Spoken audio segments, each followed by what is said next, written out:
Okay students, welcome to my channel Ishq Science. तो बच्चे, आज की इस क्लास में हम स्टडी करेंगे एक बहुत इंटरेस्टिंग और important topic, that is errors. जो एरर टॉपिक्स है अभी अभी की, जो इस ईयर की मैं बात करूं, 2023 की मैं बात करूं, तो आपकी बोर्ड एग्जाम में कटवा दिया गया हुआ है। ये जो एरर टॉपिक है ये आपके स्कूल एग्जाम्स में नहीं पूछा जाएगा इस साल, अगर आप सीबीएसई बोर्ड को बिलोंग कर रहे हो। और अगर आप किसी स्टेट लेवल बोर्ड को बिलोंग करते हो, अगर आपका स्कूल किसी स्टेट लेवल बोर्ड का है, तो हो सकता है कि आपको एरर टॉपिक आएगा। एरर टॉपिक की खासियत यह है कि इसमें स्कूल के क्वेश्चंस तो आते ही थे, स्कूल एग्जाम्स में क्वेश्चन तो इससे आते ही थे इस टॉपिक से, पर ऑब्जेक्टिव एग्जाम्स जैसे कि IIT JEE, NEET, JEE Mains में आप देखो कि यूनिट्स एंड डायमेंशन में दो तरीके के ही क्वेश्चंस आए हैं। जो पहला क्वेश्चन है वो है डायमेंशनल एनालिसिस के, उसमें मैंने एक डिटेल्ड वीडियो पहले ही अपलोड कर दी है। और दूसरा जो टॉपिक रहेगा वो होगा आपका एरर एनालिसिस। जब भी यूनिट्स एंड डायमेंशन में से क्वेश्चन आएगा तो या तो डायमेंशनल एनालिसिस का क्वेश्चन होगा या तो एरर एनालिसिस का क्वेश्चन होगा। एरर एनालिसिस एक बहुत ही सिंपल टॉपिक है जो सिर्फ फॉर्मूला अप्लाई करने से आपको आ जाएगी। अगर आपने एक बार फॉर्मूला अप्लाई करना सीख लिया तो आप जेई मेंस के भी, नीट के भी आराम से क्वेश्चन सॉल्व कर सकते हो। तो ये फ्री के मार्क्स होते हैं ऑब्जेक्टिव एग्जाम में। तो मेरी तरफ से यही आपको रिक्वेस्ट रहेगी कि इस टॉपिक को आप बहुत सिंसियरली स्टडी कीजिए, क्योंकि अगर इसको आपने स्टडी किया तो जो इसके क्वेश्चन लेवल है, इसके क्वेश्चंस का जो लेवल है वो ईजी है, बहुत ईजी है इसका क्वेश्चंस का लेवल। तो ये इनका जो लेवल होता है वो ईजी टू मॉडरेट वेरी करता है। और ये जो इसमें कोई कंसेप्ट नहीं लगता, इसमें सिर्फ एक फॉर्मूला लगता है, उस फॉर्मूले को आपको बता दिया जाएगा और इस फॉर्मूले को आपको याद रखना है। क्वेश्चन में एग्जाम में हमसे कोई क्वेश्चन पूछा उन्होंने और हमें फॉर्मूले को अप्लाई करना है, तो जेई मेंस का और नीट का हमारा एक क्वेश्चन तो जरूर आराम से ठीक हो जाएगा। तो चलिए शुरू करते हैं आज की वीडियो, जिसमें मैंने आपको एरर डिटेल्स में बताया होगा। तो आप जानते हैं, जैसे कि मेरा नाम है अर्चित महाजन और ये है आपका प्यारा सा और ब्यूटीफुल सा चैनल इश्के साइंस। तो चलिए शुरू करते हैं।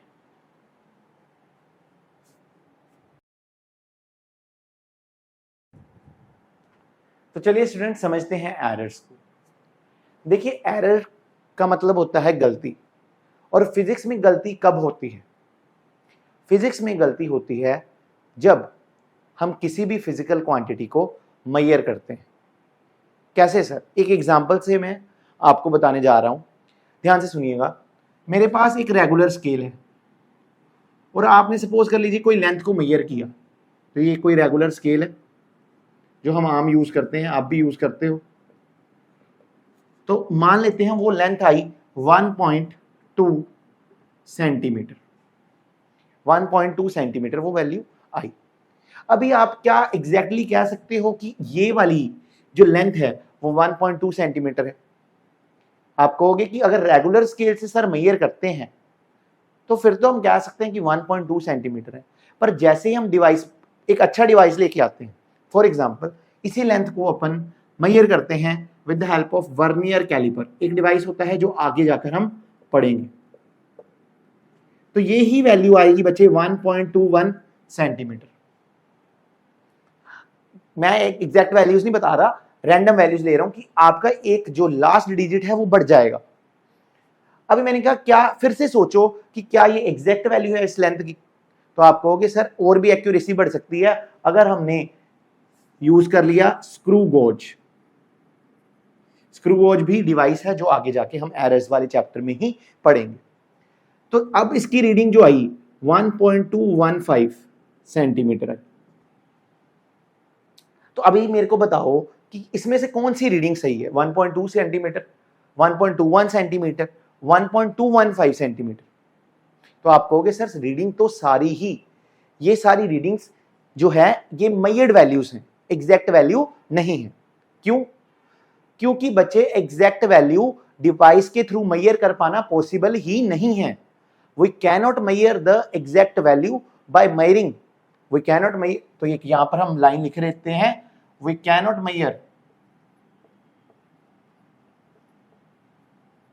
Exact value of a physical quantity, तो हम कभी भी एग्जैक्ट वैल्यू फिजिकल क्वांटिटी की नहीं जान पाएंगे। क्यों? क्योंकि एज द एक्यूरेसी, अगर जैसे जैसे हम एक्यूरेसी डिवाइस की बढ़ाते जाएं, एक्यूरेसी डिवाइस की बढ़ती गई, तो as the accuracy of device increases, the measured value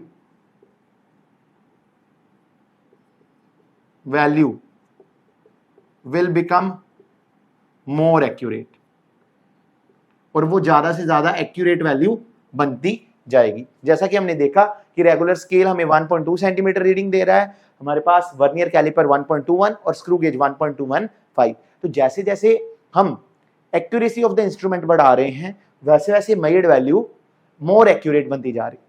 तो इससे हमें समझ लगा कि एक ऐसा डिवाइस तो कभी भी तैयार नहीं हो सकता जिसकी एक्यूरेसी इनफाइनाइट हो, एग्जैक्ट जिसकी एक्यूरेसी हो। तो जैसे जैसे एक्यूरेसी बढ़ती जाएगी, वैसे वैसे ही हमारी मेजर्ड वैल्यू भी क्या होती जाएगी, एक्यूरेट होती जाएगी। तो हमें समझ आया कि देयर इज ऑलवेज अनसर्टेनिटी, हमेशा क्या रहेगी, एक अनसर्टेनिटी रहेगी। अनसर्टेनिटी मतलब श्योरिटी ना होना। तो हमेशा एक हमारे पास एक कंडीशन रहेगी कि हम श्योर नहीं है कि यही इसकी एग्जैक्ट वैल्यू है। जैसे मैं अभी भी श्योर नहीं हूं कि क्या 1.215 सेंटीमीटर ही इसकी एग्जैक्ट वैल्यू है, क्योंकि मैं जैसे ही एक मोर एक्यूरेट मीटर ले आऊंगा तो इसकी एक्यूरेट और एक्यूरेट वैल्यू आ जाएगी। तो मैंने क्या कहा कि there is always uncertainty in measured value. जब भी हम मेजर्ड वैल्यू की बात करेंगे तो हम there is always uncertainty in measured value. एक सेकंड, कैमरा सेट नहीं है तो मैं कैमरा सेट कर देता हूं, ठीक, एक सेकंड बचे। हाँ जी, तो हमेशा अनसर्टेनिटी रहेगी, किसमें, मेजर्ड वैल्यू में अनसर्टेनिटी रहेगी। ये हमने समझ लिया। दिस अनसर्टेनिटी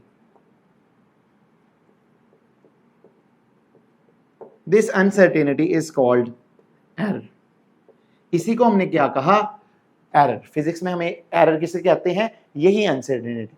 तो अभी तक हमने क्या समझा कि सर एरर माने गलती, और गलती फिजिक्स में कब होगी, जब हम किसी चीज को मेजर करने की कोशिश करेंगे। और जैसे जैसे हम किसी चीज को मेजर करते हैं विद मोर एक्यूरेसी, मतलब हम डिवाइस, ऐसे डिवाइस यूज करते हैं जो ज्यादा से ज्यादा एक्यूरेट है, तो हमारे पास जो मेजर्ड वैल्यू है वो और से और एक्यूरेट होती जाती है, और हम कभी भी एक्यूरेट वैल्यू तक नहीं पहुंच पाएंगे। तो हम यहां से कह सकते हैं कि जितनी भी हम मेजरमेंट लेंगे वो सारी में कोई ना कोई अनसर्टेनिटी एग्जिस्ट करेगी। ठीक है, अनसर्टेनिटी माने हम श्योरिटी से नहीं कह सकते, श्योर होकर नहीं कह सकते कि इसकी वैल्यू 1.2 सेंटीमीटर है। तो अगर वो अनसर्टेनिटी एग्जिस्ट की मेजर्ड वैल्यू में, उसी को ही हम क्या कहते हैं, एरर कहते हैं। मैथमेटिकली लिखें तो मैथमेटिकली अगर हम लिखें तो एरर को लिखेंगे, error is defined age difference between true value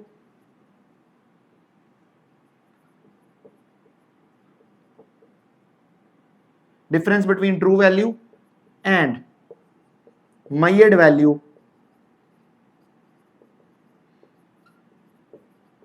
of a physical quantity। तो एरर को मैं रिप्रेजेंट कर देता हूं डेल्टा ए से, और ये होता है ए माइनस, आप मान लीजिए यहां पर, अभी तो मैं फॉर्मूला प्रेजेंटेशन में नहीं दे रहा, true value minus original measured value. जैसे अभी की टाइम पे जो मोस्ट एडवांस मीटर होता है, जो मोस्ट एडवांस डिवाइस होता है, उसके डिवाइस को, जैसे अभी मान लेते हैं ये सबसे हमारे पास अभी तक मान लिया जाए कि यही सबसे मोस्ट एडवांस डिवाइस है, तो इसकी वैल्यू को हम एक्यूरेट वैल्यू कंसीडर करते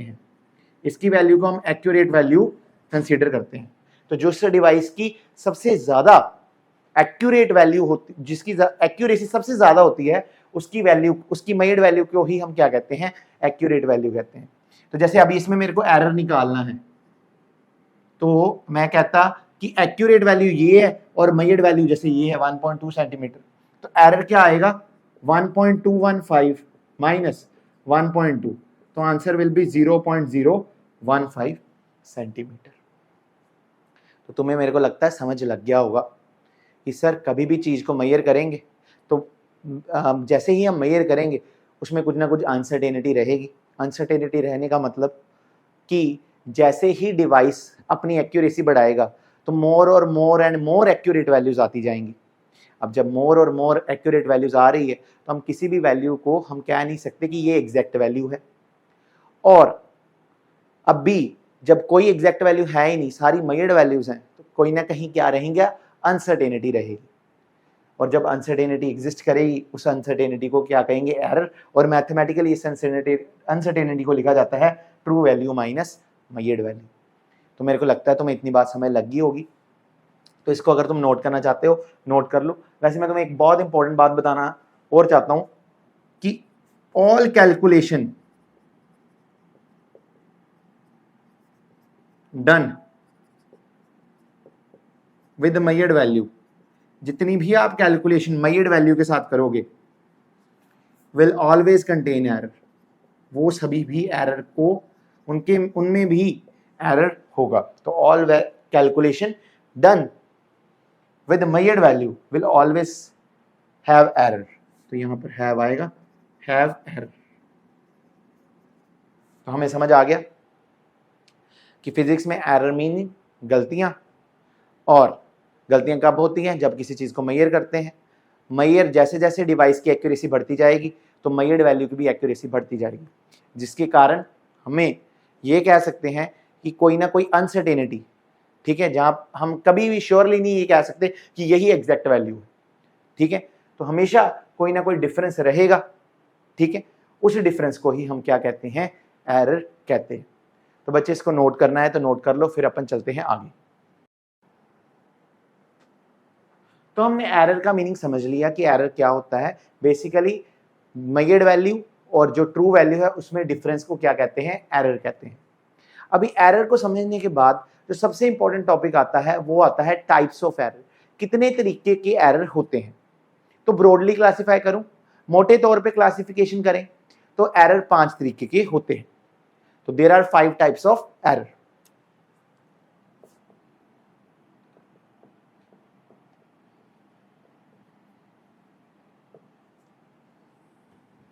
तो 5 तरीके के एरर आपको देखने को मिलेंगे। जो सबसे पहला एरर होता है बच्चे, उसका नाम होता है कांस्टेंट एरर। तो first type of error is constant error. मैं चाहता हूं कि आप ये वाला फ्लो चार्ट ड्रॉ कर लीजिए, फिर इसके बाद हम इसको अकेले अकेले को समझेंगे। जो दूसरे तरीके का एरर होगा वो होगा सिस्टमैटिक एरर।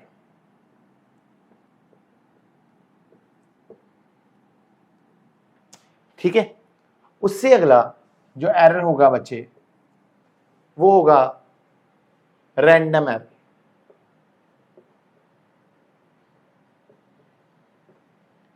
लास्ट जो एरर होगा फोर्थ और फिफ्थ, जो फोर्थ एरर है बच्चे उसे हम कहते हैं लीस्ट काउंट एरर, और जो फिफ्थ एरर होगा उसे हम कहते हैं ग्रॉस एरर। और ग्रॉस एरर तो कहते हैं और इसे हम मिस्टेक भी कहते हैं। आगे जाके बताएंगे इसे मिस्टेक क्यों कहते हैं। तो इतना आपको समझ लगे कि ये 5 तरीके के एरर हैं। अभी जो सिस्टमैटिक एरर होता है इसके आगे टाइप्स होती हैं। तो जो सिस्टमैटिक एरर होता है बच्चे, उसमें जो सबसे पहला टाइप आता है वो आता है इंस्ट्रूमेंटल एरर।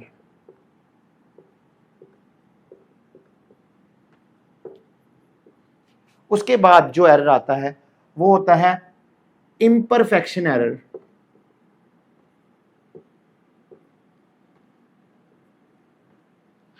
उससे अगला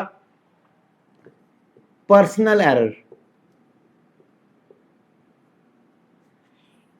और लास्ट में होता है बच्चे वेरिएशनल एरर। तो ये 4 तरीके के एरर किसके टाइप्स हैं? सिस्टमैटिक एरर के टाइप्स। तो हमारे पास हमने क्या समझा कि 5 तरीके के एरर होते हैं, that is constant error, systematic error, random error, least count error और ग्रॉस एरर। और सिस्टमैटिक एरर के भी आगे 4 टाइप्स हैं, इनको अभी आगे स्टडी करते हैं। ठीक है, तो आप पहले इसको नोट करना चाहते हैं तो नोट कर लीजिए, फिर अपन चलते हैं आगे।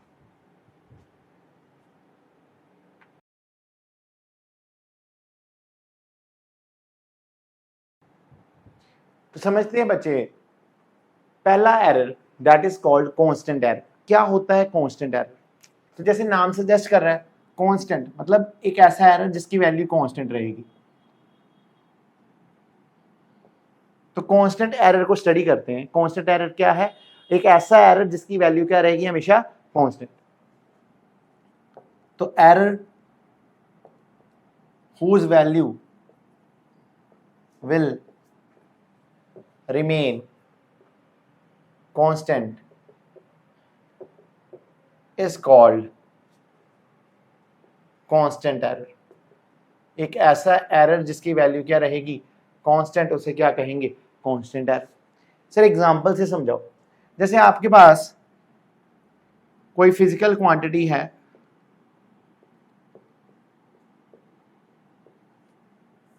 उसकी आपने डिफरेंट एक्सपेरिमेंट किए उसके साथ। तो जो फर्स्ट एक्सपेरिमेंट थी, ये फर्स्ट एक्सपेरिमेंट है, यहां पर मैं लिख देता हूं सेकंड एक्सपेरिमेंट है। अगला क्या होगा? Third experiment. तो यहां पर 3 डिफरेंट एक्सपेरिमेंट हैं।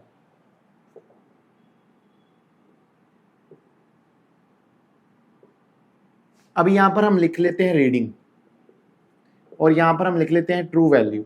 रीडिंग मतलब मेजर्ड वैल्यू। रीडिंग क्या मतलब? Measured value. तो जो फर्स्ट एक्सपेरिमेंट की रीडिंग वैल्यू आई वो आई बच्चे 5.9। जब 5.9 है और ट्रू वैल्यू हमने देखा इसकी आई 5। आगे एक्सपेरिमेंट किया तो आगे हमारा आंसर आया 7.9 और ट्रू वैल्यू का आंसर था 7। मेजर्ड वैल्यू अगले एक्सपेरिमेंट में आई 11.9 और ट्रू वैल्यू थी 11। तो हमने देखा कि जो इसमें एरर आ रहा है हर केस, हर एक्सपेरिमेंट में, वो कितना आ रहा है? 0.9। तो हम ऐसे एरर को क्या कहेंगे? Constant error. तो जब भी हम बार बार एक्सपेरिमेंट परफॉर्म करेंगे और एरर की वैल्यू कांस्टेंट रह रही होगी, तो हम उस एरर को क्या कहेंगे? कांस्टेंट एरर कहेंगे। तो इतनी बात मेरे को लगता है तुम्हें प्रॉपरली समझ आ गई होगी। ठीक है, अभी ये जो एरर होते हैं ये यूनि डायरेक्शनल एरर होते हैं। These errors are unidirectional error, means they have a fixed direction। Fixed direction मतलब यहां तो ये पॉजिटिव होंगे और यहां तो ये नेगेटिव होंगे। तो ये एरर्स क्या हैं? Unidirectional. यहां तो these errors are unidirectional means that they have fixed direction. यहां तो पॉजिटिव होएगी, यहां तो नेगेटिव। जैसे यहां पर अभी अभी सारे एरर क्या आ रहे हैं? पॉजिटिव आएंगे, वरना सारे एरर क्या आएंगे? नेगेटिव आएंगे। तो ये होते हैं कांस्टेंट एरर्स। अच्छा, कांस्टेंट एरर्स आते क्यों हैं? कॉज, इनके आने का कारण क्या है? इनके आने का कारण होता है बच्चे, नीट के एग्जाम में पूछा गया था एक बार, फॉल्टी कैलिब्रेशन। तो आप क्या लिख लीजिए? Faulty calibration. Faulty calibration means जैसे आप अपनी स्केल में देखते हो, यहां पर मैं रेगुलर स्केल बना लेता हूं। स्केल तुम्हें सबसे ज्यादा हेल्प करेगा एरर को, चैप्टर को समझने में। तो आपने क्या किया? इस स्केल बना लिया। अगर मान लीजिए यहां पर 0 से 1 सेंटीमीटर है, अभी 0 से 1 सेंटीमीटर, इसमें 10 डिवीजन होती हैं, पर आपका जो था उसमें गलत कैलिब्रेशन दी हुई थी। आपके 0 और 1 सेंटीमीटर में, 0 और 1 वाले पॉइंट में 11 डिवीजन थी। तो जब भी आप लेंथ को मेजर करोगे तो आपकी एक डिवीजन एक्स्ट्रा आएगी। तो अगर ट्रू वैल्यू हुई 5,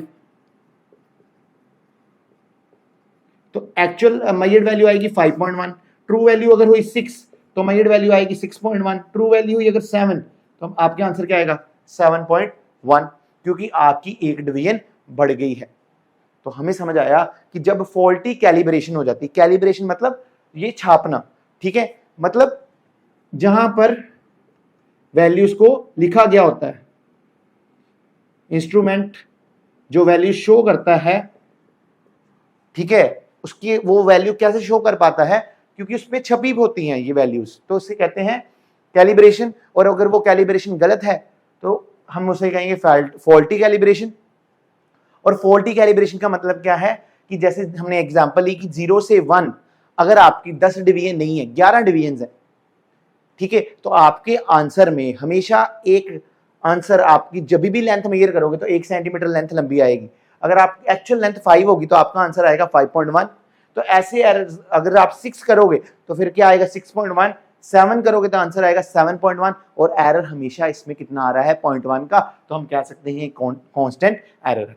तो हमें कॉज भी समझ आ गया कि कांस्टेंट एरर आते क्यों हैं, क्योंकि फॉल्टी कैलिब्रेशन होती है। अच्छा, इसको रिमूव करने का तरीका क्या है? इसको रिमूव करने का तरीका है आप डिफरेंट मेथड्स को यूज करिए, डिफरेंट मेथड्स और एपरेटस। आपको डिफरेंट मेथड यूज करने हैं और डिफरेंट जो मेजरिंग इंस्ट्रूमेंट है उसको यूज करना है, ठीक है, डिफरेंट मेथड्स और apparatus must be used। तो हमने सीखा कि कांस्टेंट एरर एक ऐसा एरर जिसकी वैल्यू कांस्टेंट रहती है। आता क्यों है? क्योंकि फॉल्टी कैलिब्रेशन हो जाती है। फॉल्टी कैलिब्रेशन मींस गलत छप जाता है किसी इंस्ट्रूमेंट के ऊपर। तो हर बार आपका जो आंसर होता है एक पर्टिकुलर वैल्यू से वेरी करता है। और इसको हटाने का तरीका क्या है कि आप डिफरेंट टेक्निक से मेजर करने की कोशिश करिए। अभी यहाँ पर, अब जैसे यहाँ पर स्केल था तो आप स्केल को ना यूज करिए, स्केल को ना यूज करिए, किसी और स्केल को यूज करिए जो आपको लगता है ठीक है। डिफरेंट डिफरेंट स्केल से चेक करके देखिए। और लेंथ मेजर करने के तरीके क्या है, कंपैरिजन करिए किसी दूसरी बॉडी के साथ। तो डिफरेंट मेथड यूज करिए और डिफरेंट अपरेटस यूज करिए, तो आपका कांस्टेंट एरर को क्या किया जाता है, निगलेक्ट कर सकते हैं। तो मेरे को लगता है तुम्हें समझ आ गया होगा। अभी हम चलेंगे second error, that is called systematic error.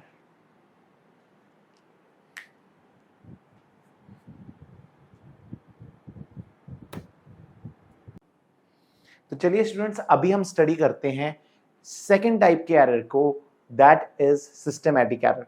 तो सिस्टेमैटिक एरर क्या होता है?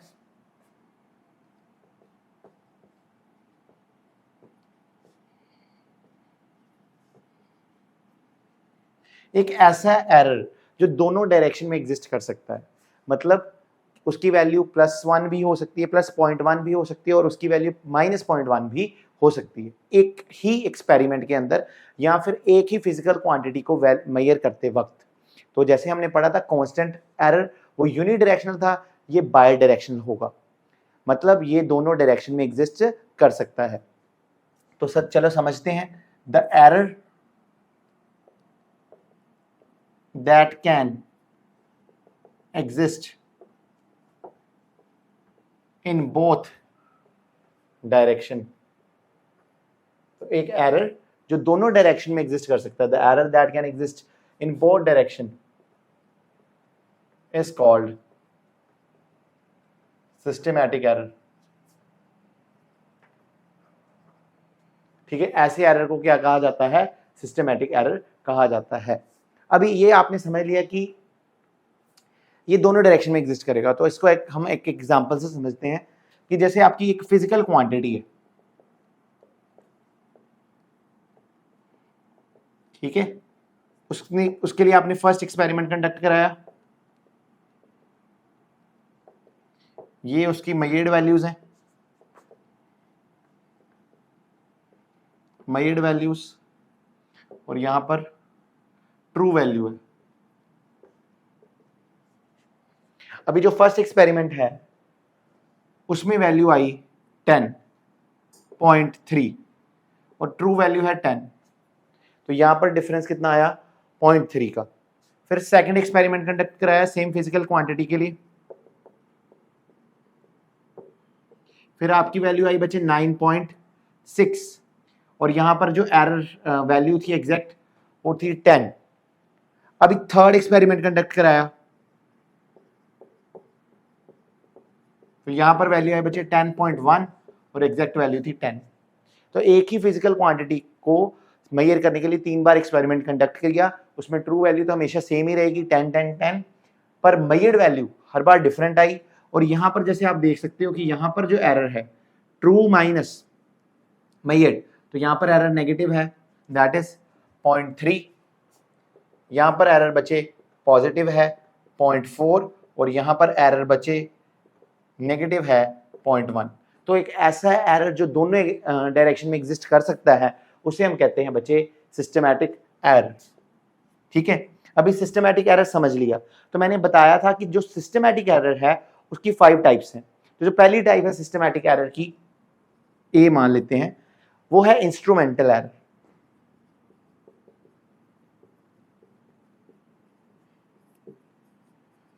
तो जो हमने पिछला एरर पढ़ा था कांस्टेंट एरर, उसका कोर्स था फॉल्टी कैलिब्रेशन ऑफ इंस्ट्रूमेंट। मतलब जो इंस्ट्रूमेंट है वो तो सही काम कर रहा है पर उसके ऊपर जो वैल्यूज छपी हैं वो एग्जैक्ट नहीं है। अभी क्या हो अगर पूरा इंस्ट्रूमेंट ही खराब हो जाए, तो इस केस में ही इंस्ट्रूमेंट खराब होता है। This is due to, this error is due to inbuilt defect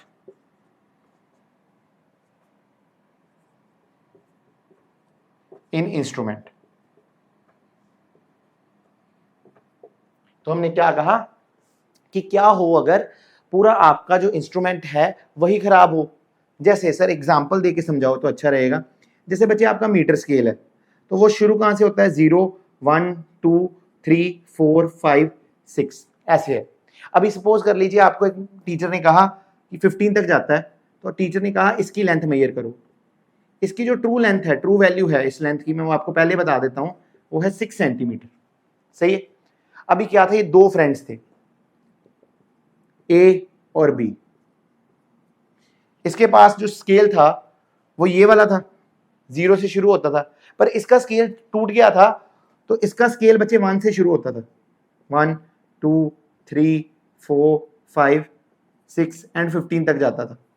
अभी इन दोनों ने एक्सपेरिमेंट कंडक्ट किया, तो इसकी जो ए की मेजर्ड वैल्यू है, ए की मेजर्ड वैल्यू वो तो एग्जैक्ट होगी 6 सेंटीमीटर। ठीक है, और जो बी की मेजर्ड वैल्यू होगी वो 1 सेंटीमीटर, क्योंकि पहले से ही टूट गया 0, तो वो अपना 1 इधर रखेगा, तो जो बी की मेजर्ड वैल्यू होगी वो क्या होगी 7 सेंटीमीटर। तो इसमें क्या हुआ कि इंस्ट्रूमेंट खुद ही खराब हो गया, 0 से शुरू होना था, टूट गया। तो कहां से शुरू उसने किया 1 से, तो जब 1 को यहां पर रखेगा तो इसकी जो लेंथ है वो कहां तक जाएगी 7 तक जाएगी, 7th पॉइंट तक जाएगी। तो ये कहेगा बी की एक्चुअल वैल्यू क्या है 7, जब आपको पता है कि एक्चुअल वैल्यू क्या है 6 सेंटीमीटर। तो हमें यह समझ आए कि जब हमारे इंस्ट्रूमेंट में ही इनबिल्ट डिफेक्ट होगा तो ऐसे एरर को हम क्या कहते हैं इंस्ट्रूमेंटल एरर। और तो इसका आपको समझ लग गया कि ये इंस्ट्रूमेंटल एरर कैसे आता है। इसकी परफेक्ट एग्जांपल मैंने आपको बताई कि जैसे आपका फ्रेंड है और आप हो, तो आपका स्केल जो है वो बिल्कुल सही है, तो आप एग्जैक्ट वैल्यू मेजर करोगे। जैसे कि ए ने मेजर की 6 सेंटीमीटर थी ट्रू वैल्यू, 6 ही मेजर की, पर जैसे आपके फ्रेंड है उसका स्केल टूटा हुआ है, तो उसका स्केल अगर टूटा हुआ है तो मान लेते हैं कि वो 0 से टूटा हुआ है और 1 से शुरू होता है उसका स्केल, तो वो 1 से मेजर करने शुरू होगा तो पूरी लेंथ कहां पर कवर होगी 7 पे जाकर, तो वो कहेगा कि उसकी एक्चुअल वैल्यू क्या है 7 सेंटीमीटर, पर हमें पता है कि वो उसकी एग्जैक्ट वैल्यू नहीं है। तो ऐसे एरर को हम कैसे रिमूव करते हैं, तो इसका कोर्स तुम्हें पता चल गया। तो इसका रिमूव करने का तरीका क्या है, इसको रिमूव करते हैं बाय यूजिंग डिफरेंट इंस्ट्रूमेंट्स। एक ही फिजिकल क्वांटिटी को डिफरेंट इंस्ट्रूमेंट से मेजर करो और तुम इस एरर को क्या कर दोगे, रिमूव कर दोगे, तुम्हारी को गलती नहीं मिलेगी। अच्छा, इस एरर की जो एक एग्जांपल है, बुकिश एग्जांपल, वो है zero error in vernier caliper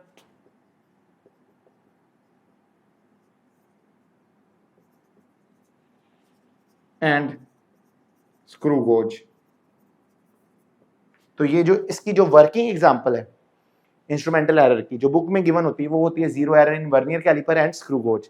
vernier caliper और स्क्रू गेज मैंने आगे जाकर आपको डिटेल में कवर कराऊंगा। अभी के लिए आप इसको याद रख लें कि हाँ जी भी इंस्ट्रूमेंटल एरर की एग्जांपल क्या है, vernier zero error in vernier caliper and screw gauge. तो हमें समझ लगा कि सिस्टमैटिक एरर जो दोनों डायरेक्शन में एग्जिस्ट कर सके, बहुत पॉजिटिव भी हो और नेगेटिव भी हो, ठीक है। और इंस्ट्रूमेंटल एरर एक ऐसा एरर जो तब आता है जब हमारा इंस्ट्रूमेंट क्या होता है, खराब होता है। इसको सही करने का क्या तरीका है, अगर हम डिफरेंट इंस्ट्रूमेंट से फिजिकल क्वांटिटी को मेजर करेंगे तो हमारा जीरो एरर निग्लेक्ट हो जाएगा या इंस्ट्रूमेंटल एरर हमारा निग्लेक्ट हो जाएगा। तो मेरे को लगता है तुम्हें ये पूरा समझ लग गया। अपन अभी बी पार्ट समझेंगे, दैट इज इम्परफेक्शन एरर। तो बच्चे अभी जो सीखने जा रहे हैं वो है पर्सनल एरर, खुद की गलतियां। और हमेशा याद रखना, इंसान को खुद की गलतियां भारी पड़ती हैं सबसे ज्यादा। यही एरर होते हैं, दीज आर द एरर्स जिसमें सबसे एरर का मैग्नीट्यूड सबसे ज्यादा होता है। तो इंसान को जो खुद इंसान गलतियां करता है वही सबसे ज्यादा भारी पड़ती हैं। इसी कारण से कहा जाता है कि इंसान अपनी जिंदगी में हर कदम फूंक फूंक कर रखे, मतलब केयरफुली रखे। तो ये जो एरर होगा, दिस एरर अराइजेस, जो इसके पहले कारण है, मुख्य कारण, इसका जो पहला मुख्य कारण है वो ये है कि केयरलेसनेस जो तुम में भरी पड़ी है तुम्हारे में केयरलेसनेस, ठीक है। तो इसका जो मुख्य कारण है वो क्या है, केयरलेसनेस, ठीक है। जो हम में कूट कूट के भरी है। हम चाहते हैं कि हम सोते रहें, हम चाहते हैं कि हम गेमें खेलते रहें, हम चाहते हैं हम कुछ भी करते रहें, बस पढ़े ना। तो ऐसे एरर्स को कहते हैं केयरलेसनेस एरर, और ये बहुत भारी पड़ते हैं जब एग्जाम में तुम फेल हो जाते हो, ठीक है। और यही एरर्स, यही गलतियां तुम्हारी गालों पे आ जाती हैं, ठीक है, जब मम्मी और डैडी से पड़ते हैं थप्पड़, हाँ के ना। तो हमें समझ लगा कि जो इंसान खुद गलतियां करता है, पर्सनल एरर करता है, वही सबसे ज्यादा हमें भारी पड़ते हैं। तो हमें पता चला कि ये वाला एरर केयरलेसनेस के कारण आता है। और इस एरर का जो दूसरा कारण है वो है बायसनेस।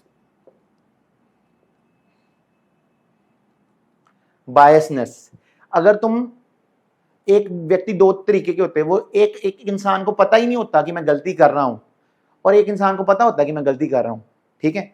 तो ये भी जो पर्सनल एरर होते हैं वो दो तरीके के होते हैं। एक बच्चे को नहीं पता होता कि मैं गलती कर रहा हूं, इस बच्चे को कहेंगे केयरलेस, ठीक है। और एक बच्चा जिसको पता है कि मैं टाइम वेस्ट कर रहा हूं, जिसको पता है कि मैंने आज क्वेश्चंस नहीं लगाए, जिसको पता है कि मैं आज नहीं पढ़ा, ऐसे बच्चे को कहेंगे पर्सनली बायास्ड, जो खुद सोच रहा है कि मैं बिना पढ़े ही आईआईटी जेई, बिना पढ़े ही जेई मेंस, बिना पढ़े ही जेई एडवांस क्लियर कर जाऊंगा। तो काफी अच्छी बात है उनके लिए, पर वो पर्सनली बायस्ड हैं। और मैंने अभी तुम्हें बता दिया कि जितने भी पर्सनल एरर्स होते हैं वो काफी महंगे पड़ते हैं। तो चाहे तुम केयरलेसनेस में एरर कर रहे हो, चाहे तुम बायसनेस में एरर कर रहे हो, तो तुम एरर करो मत, पर्सनल एरर तो मत करो, because these errors are highest in magnitude. तो ये जो एरर हैं ये सबसे ज्यादा बड़े होते हैं। तो ये मेरे को लगता है तुम्हें समझ लगी होगी। अच्छा, इसकी एक एग्जांपल बड़ी काफी अच्छी है। जैसे तुम चाय उबल रही है ना, तो जैसे तुम्हारा ध्यान हटा तो चाय एकदम उबल जाती है, तो केयरलेस हुए तुम तो चाय उबल गई। तो ऐसी एरर, जैसे ये भी हमारी गलती है, तो ये भी एक पर्सनल एरर में काउंट होगी। और बायसनेस कि मैं जानबूझ के कर रहा हूँ, हाँ भी मैं की शरारतें कर रहा हूँ, गैस को कम कर रहा हूँ तो वो चाय बैठ जाती है, गैस को तेज कर रहा हूँ चाय उबलने लग पड़ती है, फिर गैस को कम करता हूँ फिर बैठ जाती है, फिर गैस को ऑन करता हूँ फिर चाय उबलने लग पड़ती है। एक टाइम आता है चाय इतनी गर्म हो जाती है, मैं जैसे ही उसको ऐसे करता हूँ चाय बाहर आ जाती है और पर्सनल एरर हो जाता है। तो ये केयरलेसनेस की ऊपर वाली एग्जांपल हो गई और बायसनेस की नीचे वाली एग्जांपल हो गई। तो ये एरर्स को रिड्यूस करने के लिए अटेंटिवनेस, इसका जो रिमूव करने का तरीका है वो है कि तुम्हारे में अटेंटिवनेस बड़ी होनी चाहिए। Attentiveness must be given to the physical experiment. उसके बाद पर्सनल एरर के बाद हमारे पास जो लास्ट एरर आता है वो है, just a second, error due to external causes. Error due to external causes, ऐसे एरर जो एक्सटर्नल कॉजेज के कारण आए हैं, error due to external causes, और इन्हें ही हम कहते हैं बच्चे वेरिएशनल एरर्स। ये लास्ट टाइप है बच्चे, it is C and it is D. तो दीज आर वेरिएशनल एरर। ये कौन से एरर हैं? Variational error. इनमें वेरिएशनल एरर क्यों नाम रखा गया इनका?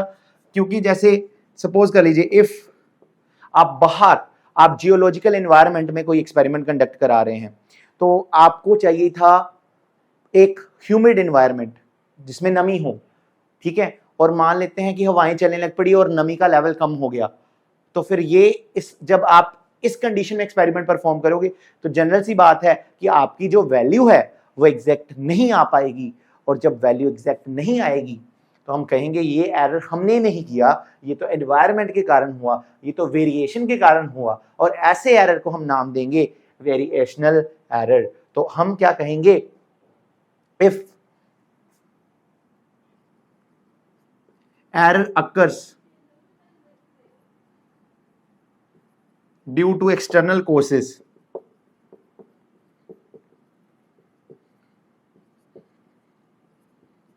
such as change in pressure,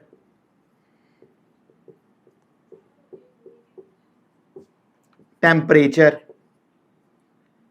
change in pressure, temperature, wind, etc. ये सारे किसमें आएंगे? ये सारे किसमें आएंगे? वेरिएशनल एरर में। ये सारे एरर्स किसमें आएंगे? वेरिएशनल एरर में। तो वेरिएशनल एरर में ये सारे एरर्स आएंगे। तो मेरे को लगता है तुम्हें ये प्रॉपर समझ लगी होगी। तो वेरिएशनल एरर क्लियर है। अभी हम जो सिस्टमैटिक एरर्स हमने प्रॉपरली पढ़ लिया है, इसके बाद हम स्टडी करेंगे रैंडम एरर।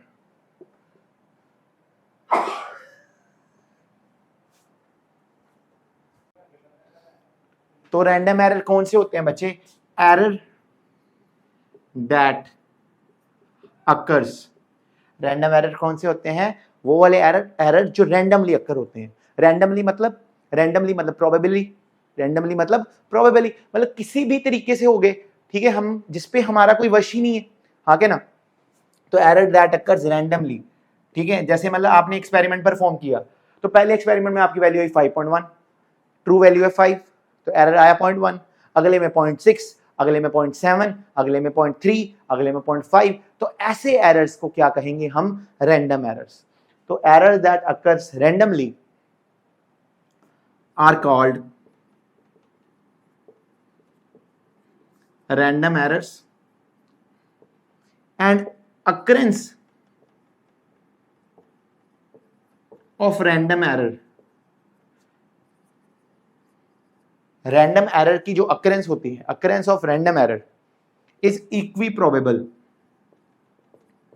इक्वी प्रोबेबल, जैसे आपने एक्सपेरिमेंट किया तो आपका आंसर आया 0.1, 0.6 दूसरे एक्सपेरिमेंट में, एरर 0.5। अभी मैं पूछूं सबसे ज्यादा एरर आने के चांसेस कब किस एरर के थे, तो आप कहोगे ये इक्वी प्रोबेबल एरर है। इस एरर की आने की प्रोबेबिलिटी क्या है? सेम है इन सभी की। तो ये सारे क्या होते हैं? Random errors. रैंडम एरर्स के बाद हमने रैंडम एरर को स्टडी कर लिया, तो रैंडम एरर का कोज कोई भी हो सकता है। There can be any cause in random error, कोई मतलब एक स्पेसिफिक कोज नहीं है, ठीक है। रैंडमनेस हमेशा एग्जिस्ट करती है नेचर में, क्योंकि रैंडमनेस एग्जिस्ट करती है एक बहुत इंपॉर्टेंट प्रॉपर्टी का कारण, जिसे हम कहते हैं एंट्रोपी, जो हम पढ़ेंगे थर्मोडायनेमिक्स केमिस्ट्री के अंदर। तो ये हमें समझ आ गया कि ये इक्वी प्रोबेबल है। और अब क्या समझेंगे, एक एग्जांपल देखता हूं रैंडम एरर कि जैसे आप डाइस टॉस कर रहे हो, तो अभी डाइस टॉस किया तो आपको पता नहीं है कि कौन सी वैल्यू आ सकती है, तो लाइक दिस, अभी आपको पता नहीं है कि कितना एरर आ सकता है, तो ऐसे एरर्स को क्या कहते हैं? रैंडम एरर्स कहते हैं। अभी इनको रिमूव कैसे करते हैं? ये सिंस इक्वी प्रोबेबल है, इक्वी प्रोबेबल है मतलब एरर 0.1 आने की प्रोबेबिलिटी, 0.6 आने की प्रोबेबिलिटी, 0.5 आने की प्रोबेबिलिटी, सभी एरर्स की क्या है, सेम। तो इस एरर को अगर रिड्यूस करना चाहते हो तो अपन क्या करेंगे, रिपीट द एक्सपेरिमेंट, ठीक है,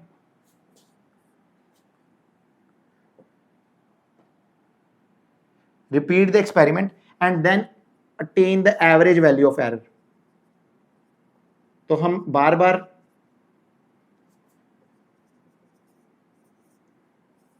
एक्सपेरिमेंट को रिपीट करेंगे और जितनी ज्यादा हमारी रेपिटेशन होगी उतना ज्यादा एरर कम होगा और हम एक एरर की एक पर्टिकुलर वैल्यू निकाल लेंगे।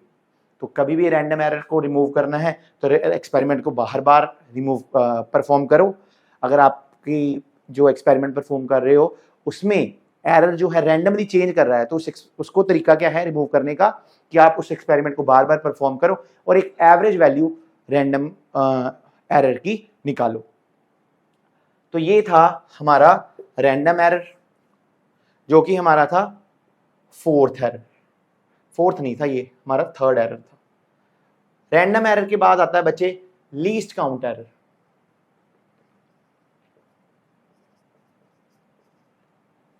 This error occurs due to limitation of, इसको मैंने पहले ही आपको पढ़ा दिया था, वीडियो जब शुरू हुई थी तभी मैंने आपको पढ़ा दिया था। This error